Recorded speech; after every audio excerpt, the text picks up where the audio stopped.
Bersyukur sama Tuhan, amin saudaraku. Diberikan Tuhan waktu, sukacita dan damai sejahtera kepada kita untuk kita melalui hari-hari kita, amin. Bapak Ibu percayalah, waktu dan hari-hari kita di muka bumi ini semakin kurang loh. Ya, saya dibilang Pak Frans itu pakai mahkota gitu. Udah dekat ke saya ini sedikit juga gitu. Sudah dekat kamu dipanggil Tuhan kah saya?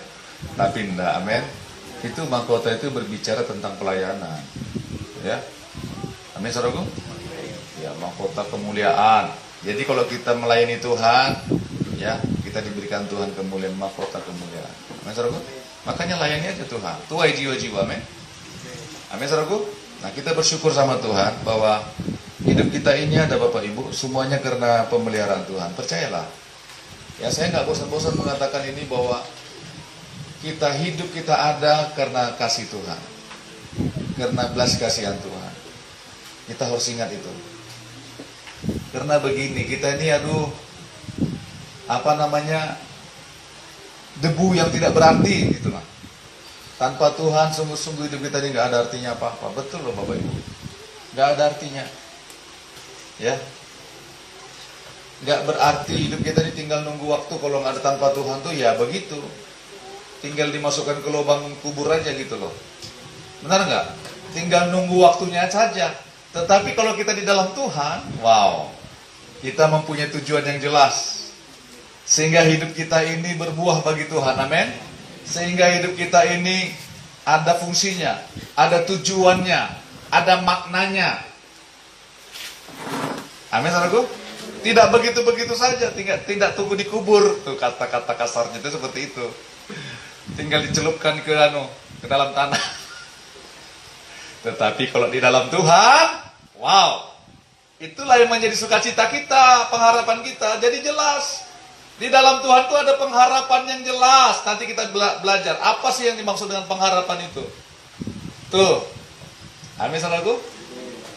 Ya, kita bersyukur sama Tuhan. Makanya selagi kita masih, waktu itu kemarin ya, saya ke Bekasi kan baru pulang kemarin sore saya. Jalan itu ya jauh, dari bandara itu Bu. Sekarang udah jauh-jauh, udah muter-muter jalannya, bingung juga saya. Ya, jauh jalannya sekarang ya. Kemudian kalau di mall itu nggak tahu apa yang mau dicari ya, keliling-keliling gitu. Saya pikir, tapi hitung-hitung olahraga juga. Saya itu kakinya yang kayak tertarik saya itu. Saya pikir Tuhan, aku ini masih tabela loh. Indai bakas aku nih teh. Janganlah sampai aku ini tertati-tati jalan melayani Tuhan. Shalom saudara. Masih sudah jalannya. Tuhan tolonglah saya. Ya. Tapi Tuhan pulihkan, sembuhkan, amin saudaraku. Ya, harus kuat kaki kita ini untuk melangkah, untuk menuju jiwa loh. Saya pikir Tuhan tolong saya, jangan sampai belum apa-apa udah sakit pinggang, udah sakit kaki. Janganlah. Amin saudaraku. Kita mau bersama-sama menuju jiwa, amin. Mau umur panjang kan, amin. Umur panjang tapi kuat gitu loh. Sehat, barigas itu namanya barigas. Tambah penuaian lagi, haleluya. Barigas sehat kuat, menuai lagi. Kalau menuai jiwa-jiwa, kalau hati kita nanti Tuhan siapkan menuai berkat. Berkat itu mendahului di depan, percaya saja. Amin, saudaraku. Saudara jangan takut, jangan bimbang, amin. Nah, kita mau berbicara. Kita kan sudah berbicara, sudah mendengar firman Tuhan tentang saudaraku sekalian, kenallah Tuhanmu, benar nggak?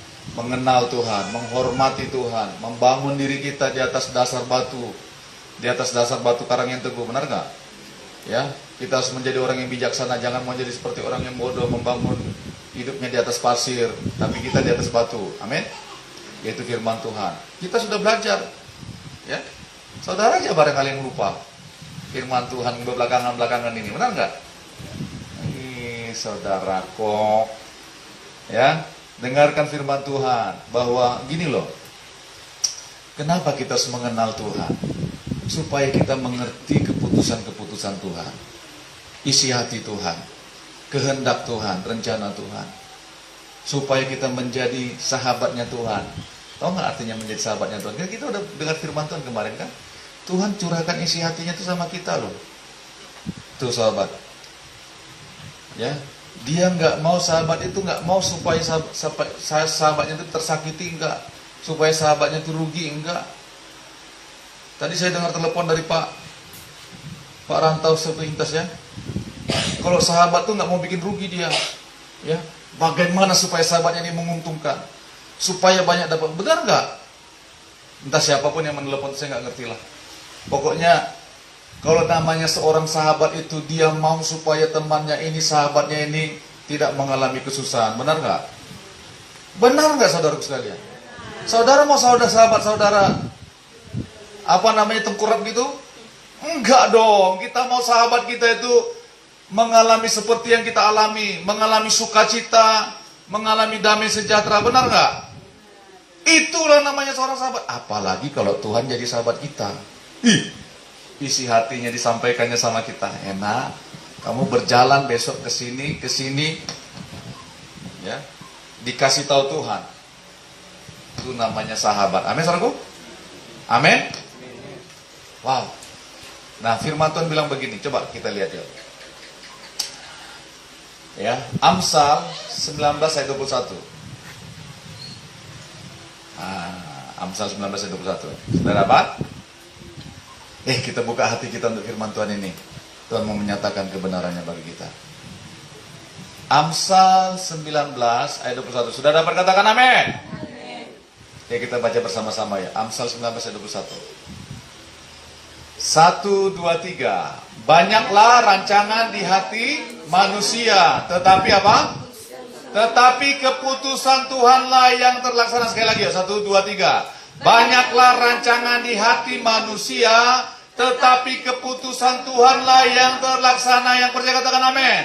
Bapak ibu saudaraku sekalian, sebagai manusia tentu kita mempunyai rencana dalam hidup kita, benar nggak? Mempunyai rencana yang baik, yang indah, rencana yang menguntungkan. Tidak mungkin kita mempunyai rancangan dalam hidup kita supaya kita sengsara, supaya kita ya menderita, sakit-sakitan. Benar nggak? Nggak ada. Banyaklah rancangan di hati manusia. Banyak rancangan di hati manusia. Mempunyai tujuan, mempunyai pemikiran, maksud, mempunyai niat. Tuh. Saudara aja pasti punya rencana. Ke depan mau bikin apa ya? Aku mau bagaimana ya? Usaha apa ya yang mau aku jalankan? Bagaimana ya ini ya? Begitu juga dalam pelayanan. Apa yang harus kulakukannya? Bagaimana lagi aku mengelola pelayanannya?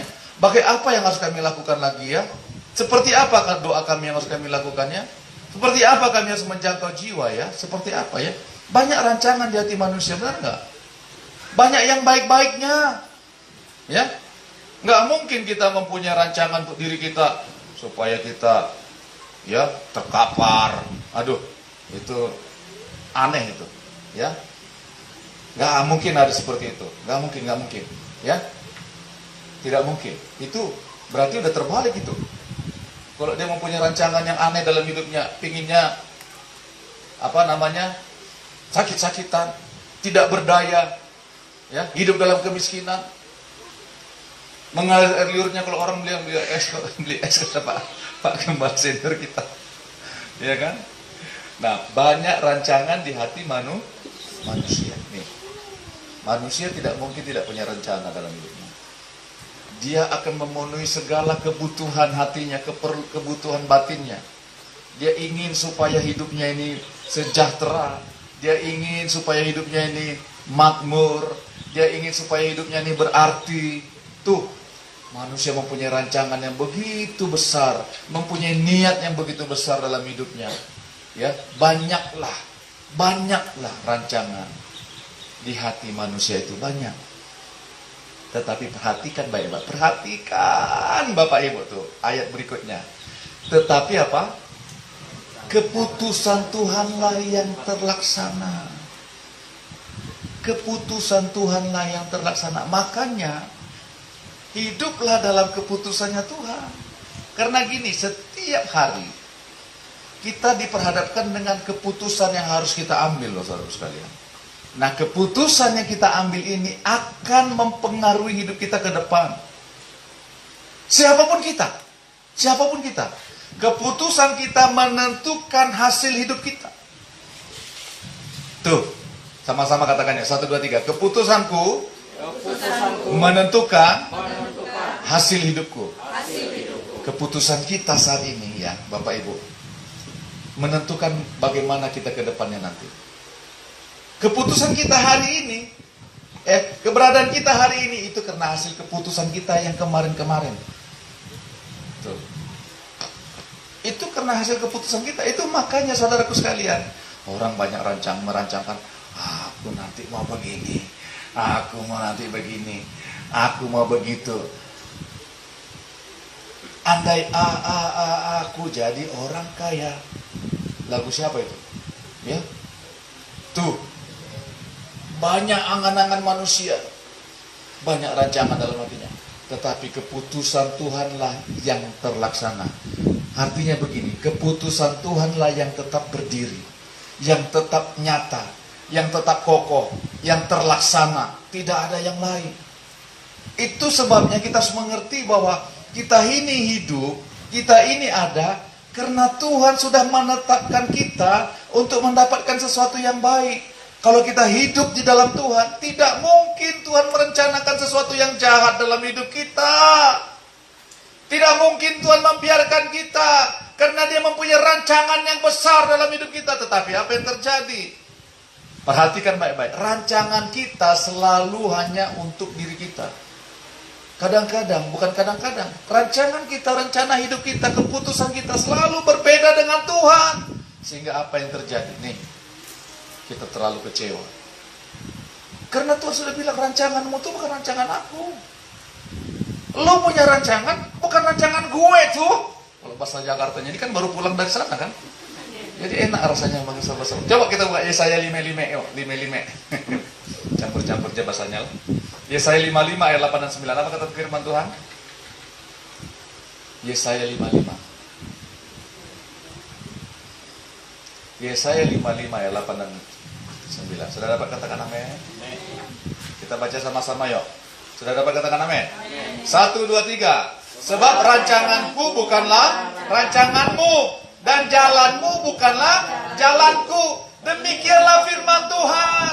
Seperti tingginya langit dari bumi, demikianlah tingginya jalanku dari jalanmu, dan rancanganku dari rancanganmu. Yang percaya katakan amin.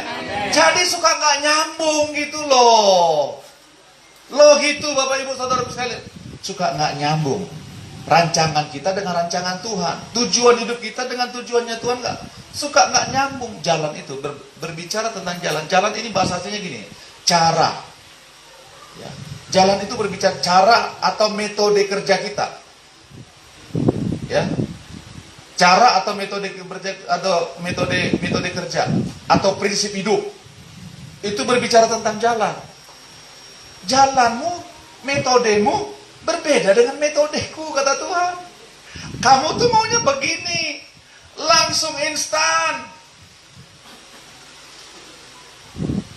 Maunya kita itu sekali injak gas langsung sampai ke Jakarta sana, benar nggak? Nggak ada tantangan apa-apa lagi, nggak ada delay, nggak ada macet-macet. Sekali injak gas, sampai langsung tumbang sampah, langsung sampai ke Sampit. Maunya kita tuh instan. Kalau aduh, percayalah, kita kadang-kadang nggak sabar di jalan, benar nggak? Benar nggak? Rasanya kok jalan ini macet, kok jalan sampai 3. Aduh, saya udah lama nggak merasakan macet ya. Sampai panas pantat saya duduk di Damri yang itu, bandara itu. Mau menuju ke Bekasi. Aduh, paling jaraknya itu berapa puluh kilometer aja itu.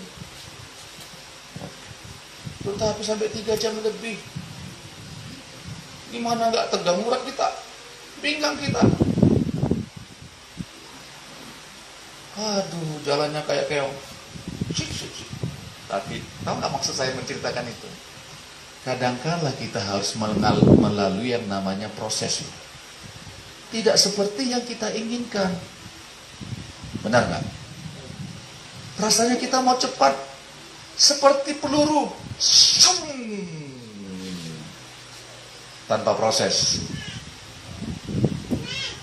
ya, tanpa segala kendala. Pokoknya kita itu cung. Begitu juga di pelayanan, langsung tersedia semuanya. Maunya kita juga seperti itu. Saudara, nggak ada yang tidak menghadapi yang namanya tantangan, proses. Perhatikan hidup kita, perhatikan.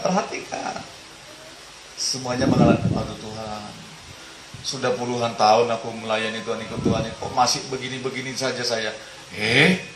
Ada yang harus diproses Tuhan di hatimu. Mungkin begitu. Ada yang harus diproses Tuhan, karaktermu. Mungkin begitu. Benar gak saudaraku sekalian? Benar gak? Hati kita terus.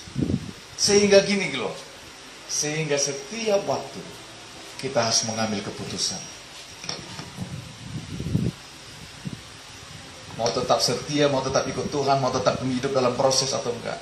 Karena begini, rancangan Tuhan itu berbeda dengan kita. Dengan rancangan kita. Jalan Tuhan itu berbeda dengan jalan kita.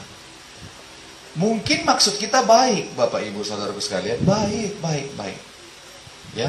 Mungkin rancangan kita itu, tujuan kita itu tidak berdosa. Tapi kita tidak tahu ujung-ujungnya seperti apa. Tapi Tuhan Maha tahu. Amin, saudaraku. Dia mengerti apa yang tepat untuk anak-anaknya. Amin, saudaraku. Itu makanya Tuhan sudah mempunyai tujuan. Banyaklah rancangan di hati manusia, tetapi tujuan Tuhanlah yang terlaksana. Keputusan Tuhanlah yang terlaksana. Tujuan Tuhanlah, kehendak Tuhanlah, rencana Tuhanlah yang terlaksana. Karena rancangan kita selalu berbeda dengan Tuhan.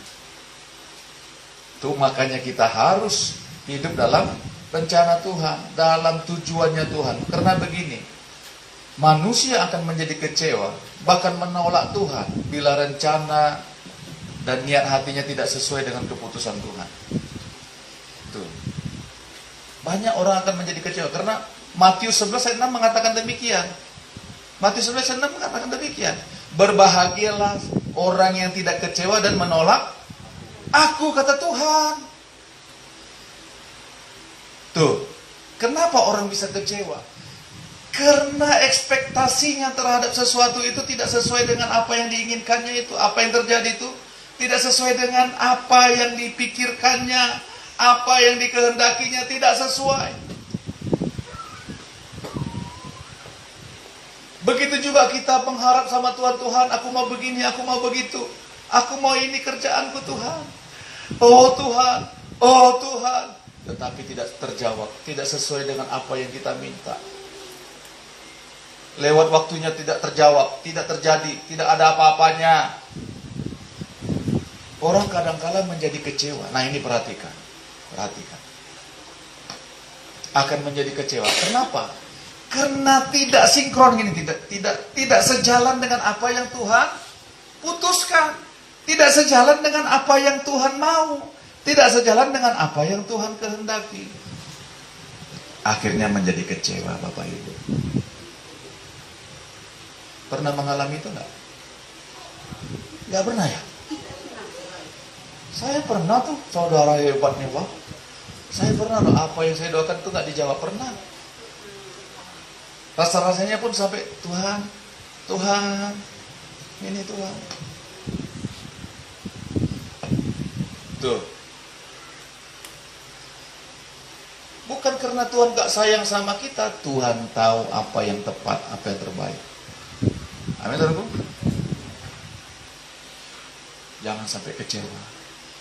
Itu makanya hiduplah dalam tujuan Tuhan. Karena gini, keputusan kita menentukan hasil hidup kita. Makanya firman Tuhan bilang, banyak rancangan di hati manusia, tetapi keputusan Tuhanlah yang terlaksana. Tuhan begini loh saudara sekalian. Tuhan tidak mungkin melanggar firman-Nya. Nggak bisa. Karena firman Allah adalah Allah itu sendiri. Tuhan tidak mungkin melanggar janjinya, firman-Nya, perkataannya enggak. Firman-Nya pasti akan digenapi. Tujuannya, keputusannya pasti akan terlaksana. Pasti akan digenapi, saudaraku sekalian. Tidak bisa ada satu makhluk pun atau satu apapun, siapapun dan apapun yang dapat menghalangi tujuannya Tuhan, keputusannya Tuhan. Gak ada yang bisa, saudaraku sekalian. Itu makanya sekarang bagian kita, mau gak kita hidup dalam keputusannya Tuhan, kehendaknya Tuhan itu? Kalau salah kita mengambil keputusan, saudaraku sekalian, dalam hidup ini, salah mengambil keputusan dalam hidup ini, di luar dari kehendak Tuhan, saudara kita akan menangis. Benar. Aduh, kita akan menyesal. Masih untung kalau bisa masih diperbaiki, saudaraku sekalian. Kalau nggak bisa diperbaiki lagi, sudahlah. Kita bawa sampai ke liang kubur. Nah, tuh, pahitnya. Benar nggak, saudaraku sekalian?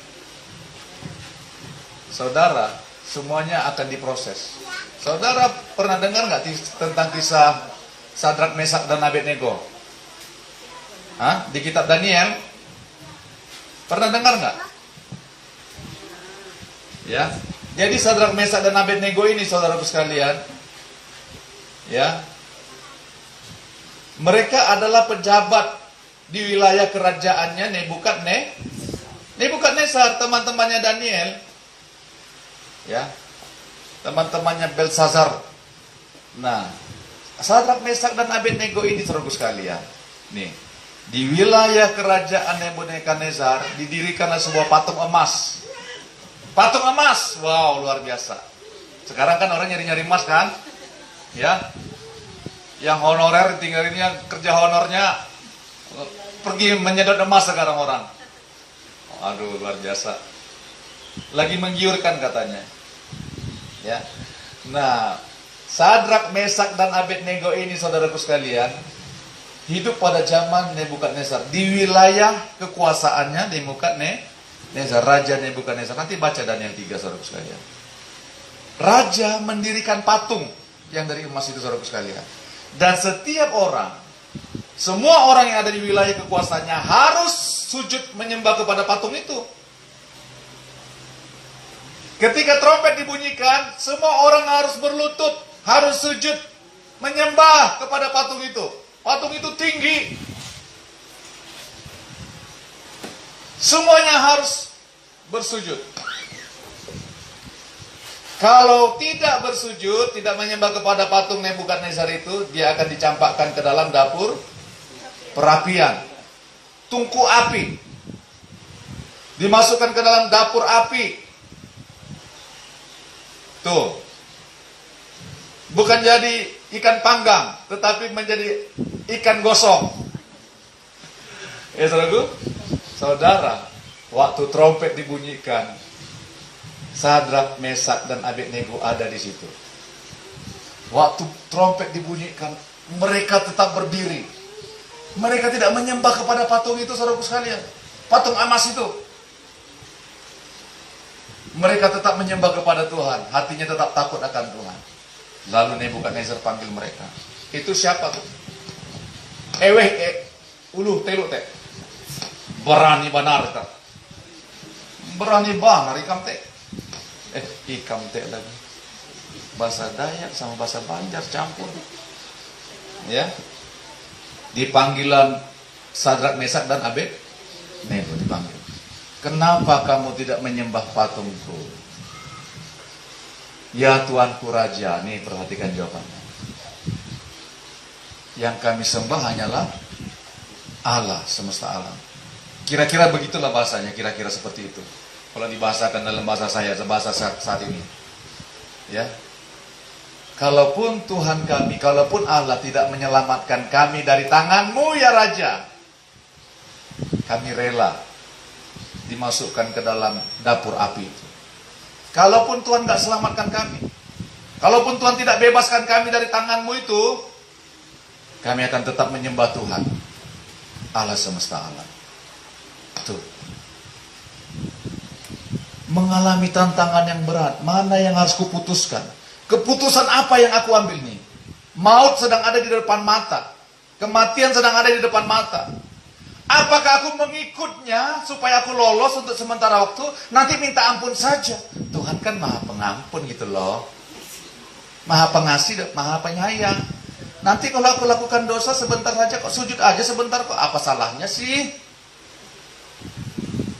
Nanti bangkit lagi, terus nanti ya sampai di rumah minta ampun Tuhan. Aku nih, kau tahu aku nih orang yang lemah, nggak berdaya. Memang tubuh ini lemah, daging ini lemah, tapi roh penurut loh Tuhan. Ya, pakai firman Tuhan dibalik-balikkan saudara sekalian. Tuhan, Engkau maha pengampun. Tapi enggak saudara sekalian. Mereka bilang begini, kalaupun kami tidak diselamatkan Tuhan, kalaupun kami tidak ditolong Tuhan, kami tidak akan menyembah patungmu ya Raja. Nebukadnya marah, Nebukadnezarnya marah semarah-marahnya. Andainya dia pakai kumisnya tadinya ke sini, itu bisa ke atas. Marah bujuran. Apa buktinya dia marah? Sampai dinaikkannya 7 kali lebih panas dapur perapian itu, benar nggak? Saudara nanti baca dong. Ya, sampai dinaikkannya 7 kali panas. Jadi orang yang mengantarkan Sadrak, Mesak dan Abednego belum kedekat saja sudah masih agak jauh, sudah mati kepanasan. Lalu mereka dicampakkan ke dapur api. Saudara, apa yang terjadi dengan keputusan mereka? Mereka dicampakkan ke dalam api yang menyala-nyala itu. Mereka bertiga. Tetapi apa yang terjadi ketika mereka dicampakkan? Ada seorang yang lain lagi. Raja Nebukadnezar bilang, itu siapa ya? Kira-kira beginilah bahasanya zaman sekarang. Siapa tuh? Tadi cuma 3 orang kita masukin situ tuh. Kenapa jadi 4 orang tuh? Satu lagi wajahnya seperti manusia dewa. Benar nggak? Kata Nebukadnezar seperti itu. Seperti wajah seorang dewa. Jadi 4 saudaraku sekalian. Itulah Tuhan. Ya. Kristus yang sebelum turun menjadi manusia menemani mereka. Akhirnya mereka tidak terjadi terpanggang saudaraku sekalian. Mereka dipanggil keluar. Sadrak, Mesak, Abednego keluarlah. Saudara tahu apa yang terjadi? Tahu apa yang terjadi? Bajunya saja nggak ada bau asap sedikit pun. Itu Alkitab yang tulis. Akhirnya apa yang terjadi? Promosi pun naik. Ya. Kekuasaan mereka semakin dinaikkan, ditinggikan. Maka Nebukadnezar bilang, pengasih pengumuman, semua orang tak boleh menentang Tuhannya, Allahnya, Sadrak, Mesak dan Abednego. Kenapa? Karena mereka mengambil keputusan yang tepat. Apapun yang terjadi, Dia adalah Tuhanku. Yesus adalah Tuhanku. Zaman sekarang kita harus berkata demikian. Bukan karena jabatan. Coba, mereka itu pejabat loh. Sadrak, Mesak dan Abednego itu di wilayah kerajaan Nebukadnezar itu. Mereka itu pejabat. Dia tidak takut kehilangan jabatannya. Bahkan dia tidak takut kehilangan nyawanya karena itu semua. Yang tetap kusembah adalah Tuhanku, Allahku, Tuhan semesta alam, Yesus Kristus. Amin, saudaraku? Amin. Amin. Tidak tergoyahkan. Keputusannya membuatkan apa yang terjadi? Nama Tuhan dimasyhurkan. Hati Tuhan disenangkan. Tuhan menemani dia dalam setiap apa yang menjadi keputusannya. Karena keputusannya tidak bertentangan dengan isi hati Tuhan. Amin, saudaraku? Sehingga apa? Keputusannya adalah keputusan yang menyenangkan Tuhan. Sehingga Tuhan menemani mereka. Ketika dimasukkan dalam perapian yang menyala-nyala pun, Tuhan menyertai mereka. Seperti firman Tuhan melalui Mazmur Daud. Sekalipun aku berjalan dalam lembah yang kelam, aku tidak takut bahaya. Sebab Engkau menyertai aku. Saudara, keputusan yang kita ambil untuk tetap mengikut Tuhan, mungkin bukan keputusan yang orang lain suka, bukan barangkali begitu. Mungkin orang lain akan mencibir kita, sok-sok kani kotek. Benar nggak saudara sekalian? Dilecehkan, diejek, karena kita mengambil keputusan tetap mengikut Tuhan. Benar nggak? Kita mau setia, kita mau taat kepada Tuhan. Orang lain menilai kita, ini sok benar orang ini, kayak inyak aja yang betuhan. Apa mereka ini? Keputusan yang kita ambil mungkin barangkali ya membuat orang lain gelisah, membuat orang lain merasa tidak senang sama kita. Tetapi perhatikan, kalau Tuhan yang menjadi tujuan kita, yang mau kita senangkan, ya apapun akan bisa kita hadapi. Amin, saudaraku. Kita akan kuat menghadapinya. Makanya keputusan kita hari ini menentukan hasil hidup kita yang akan datang. Bukan hanya hidup kita, saudaraku sekalian, tapi kehidupan orang-orang di sekeliling kita. Keputusan kita kadang-kala mempengaruhi, mengakibatkan sesuatu yang akan terjadi bagi keturunan kita, bagi keluarga kita, bagi teman-teman kita, bagi orang-orang yang kita kasihi. Makanya hati-hati dengan keputusan kita, amin, saudaraku. Amin. Tanya Tuhan benar-benar. Satu ketika di dalam surat Yakobus, coba kita lihat Yakobus 4 ayat 15. Ya, Yakobus. Saya cepat saja saudaraku sekalian. Yakobus. Haleluya. Yakobus 4 mulai 13 sampai dengan 16. Yakobus 4. Firman Tuhan bilang begini, saudaraku sekalian. Sudah dapat katakan amin? Yakobus 4 ayat 13. Jadi sekarang hai kamu yang berkata, hari ini atau besok kami berangkat ke kota Anu, dan di sana kami akan tinggal setahun dan berdagang serta mendapat untung. Ayat 14. Sedang kamu tidak tahu apa yang akan terjadi besok. Apakah arti hidupmu? Hidupmu itu sama seperti uap yang sebentar saja kelihatan lalu lenyap. Ayat 15 sama-sama. 1, 2, 3. Sebenarnya kamu harus berkata apa? Jika Tuhan menghendakinya, kami akan hidup dan berbuat ini dan itu. Ayat 16. Tetapi sekarang kamu megahkan diri di dalam congkakmu, dan semua kemegahan yang demikian adalah salah. Amin, saudaraku. Bukan kita nggak bisa mempunyai rencana, saudaraku sekalian. Tetapi kalau kita bermegah dengan congkaknya, aku besok mau ini, mau itu, mau ini. Akan mendapat untung yang besar.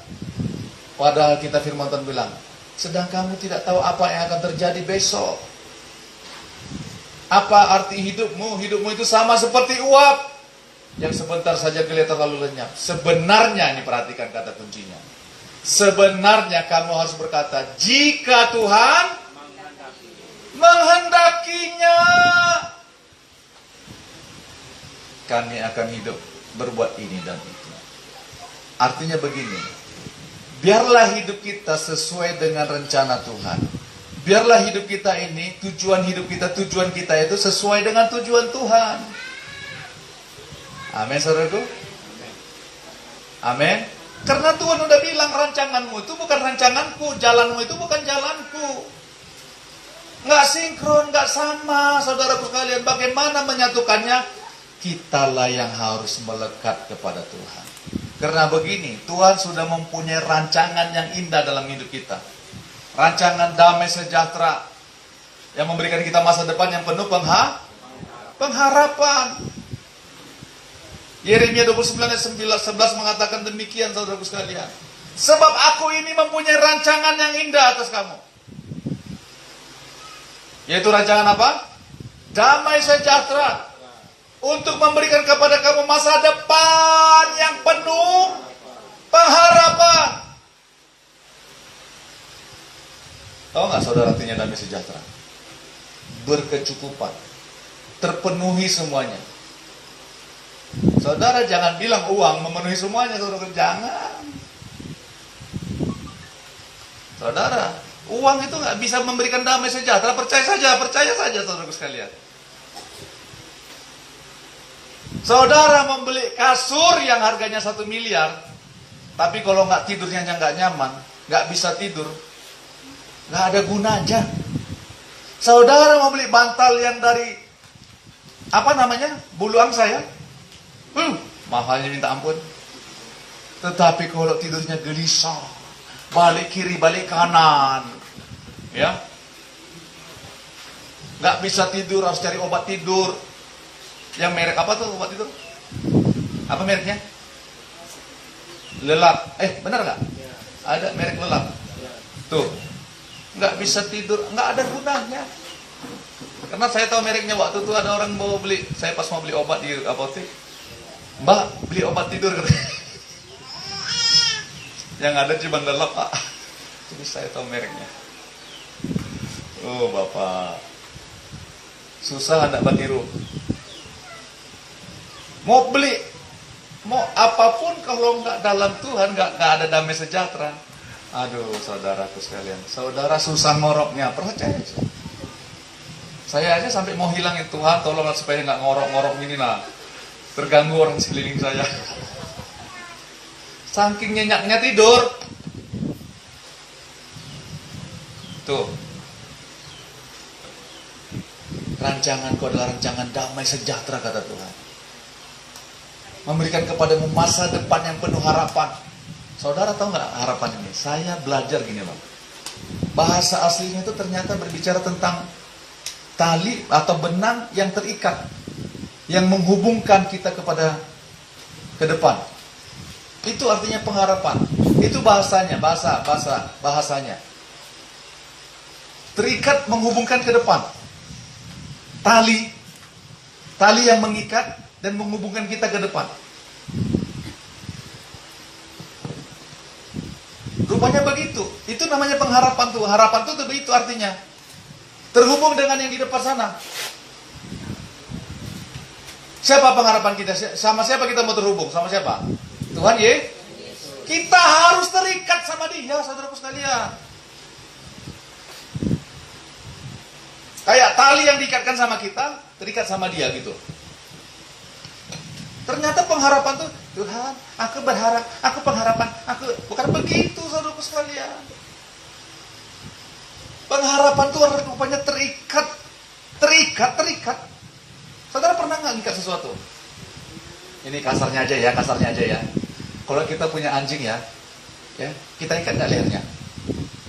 Amonan nggak menanjung teh, ikat loh, sehingga dia terhubung dengan kita kan? Itu kasarnya, saudaraku sekalian. Ada usah anjing lah, sapi agak anu kan, bahasanya tuh agak manis gitu kan. Sapi atau kerbau gitu. Ya. Terhubung ke depan, saudaraku sekalian. Terhubung. Jadi pengharapan itu terhubung ke depan. Amin, saudaraku. Amin. Jadi pengharapan kita adalah pengharapan yang pasti. Karena kita terhubung dengan Tuhan Yesus. Haleluya. Amin, saudaraku. Amin. Ingat, jangan mengambil keputusan di luar keputusan firman Tuhan. Karena begini, nanti kita akan, kalau proses itu Tuhan pasti izinkan, saudaraku sekalian, untuk membentuk hati kita, untuk kita semakin berserah, berharap penuh kepada Tuhan. Itu, saudaraku sekalian. Tetapi ketika proses itu datang, saudara jangan ambil keputusan di luar kebenaran. Jangan ambil jalan pintas, saudaraku. Jangan, saudaraku. Jangan. Mau bahagia, jangan ambil jalan pintas. Jangan ambil keputusan di luar kebenaran. Ya, jangan mau, nanti saudara akan jatuh bangun aku. Benar nggak? Yang suka lagu dangdut tahu di semua itu. Benar nggak, saudara sekalian? Makanya hiduplah dalam keputusan Tuhan bagimu. Hiduplah. Tuhan sudah mempunyai keputusan yang tidak bisa diganggu-gugat dalam hidup kita. Tuhan sudah punya keputusan bagi kita, yaitu aku punya rancangan damai sejahtera bagi kamu. Aku punya masa depan yang penuh pengharapan untuk kamu. Kamu terhubung dengan aku, terikat kamu dengan aku. Kamu tidak bisa diganggu oleh apapun juga. Makanya hiduplah dalam keputusan Tuhan. Ambil keputusan yang tidak menyimpang dari firman Tuhan. Amin, saudaraku? Amin. Karena begini, keputusan yang kita ambil hari ini sekali lagi akan menghasilkan apa kehidupan kita kemudian. Keputusan kita menentukan hasil hidup kita. Saudara mau begitu-begitu saja hidupnya? Mau? Ambil keputusan hari ini. Aku mau. Keputusanku adalah umbak Yesus. Berjalan bersama Yesus. Terikat dengan Yesus. Terhubung dengan Yesus. Aduh, seringkali kita nyanyikan ku terhubung denganmu. Kita bikin suara 3, suara 4. Selalu melekat di hatimu. Tetapi kita tidak tahu artinya bahwa kita harus melekat kepada Tuhan. Hidup dalam keputusannya Tuhan. Itu artinya terhubung. Itu artinya melekat. Hidup dalam keputusan yang kita ambil itu adalah keputusan yang sesuai dengan keputusannya Tuhan. Supaya kita tidak menjadi kecewa. Amin, saudaraku. Nah, bagaimana caranya supaya kita hidup dalam mengerti, mengenal apa yang menjadi keputusan Tuhan dalam hidup kita? Karena begini, sekali lagi, firman Tuhan bilang, banyaklah rancangan di hati manusia, tetapi keputusan Tuhanlah yang terlaksana. Sebaik-baiknya apapun rancangan kita, rencana kita, kalau bukan itu keputusan Tuhan, saudara, keputusan Tuhanlah yang akan terlaksana. Amin, saudaraku. Makanya menyatulah dengan Tuhan supaya kita sejalan dengan tujuannya Tuhan. Amin. Tapi bagaimana caranya Pak supaya saya tahu apa yang menjadi keputusan Tuhan dalam hidup saya? Ya baca dong, renungkan firman Tuhan. Saya nggak bosan-bosan mengatakan itu. Baca Alkitab saudara. Jangan hanya dengar dari YouTube. Baca, renungkan firman Tuhan siang dan malam. Aku mendengar nubuatan Pak dari YouTube, dari pendeta ini, pendeta itu. Ya, bukan salah, tapi renungkan firman Tuhan, kenallah Tuhan secara pribadi, bersekutu dengan Dia. Amin, saudaraku. Karena Tuhan senang begitu. Saudara bersekutu dengan Tuhan dengan firman-Nya. Baca, renungkan firman Tuhan siang dan malam dan lakukan. Amin. Artinya taatlah kepada firman-Nya. Supaya kita mengambil keputusan sesuai dengan keputusan Tuhan. Kenapa? Karena keputusan Tuhanlah yang akan terlaksana. Banyaklah rancangan di hati manusia, tetapi keputusan Tuhanlah yang terlaksana. Sama enggak keputusan aku ini saat ini? Sama enggak tujuanku ini? Sama enggak keputusan yang aku ambil ini dengan keputusannya Tuhan? Pertanyakan dengan dirimu, saudara sekalian. Supaya apa? Supaya hidupmu tetap terhubung dengan Tuhan. Amin, saudaraku. Amin. Mau tetap terhubung dengan Tuhan? Terikat dengan Tuhan, amin. Sehingga keputusan yang kita ambil adalah keputusan yang berasal daripada Tuhan. Mari kita berdoa. Tuhan, terima kasih kami telah mendengar firman-Mu.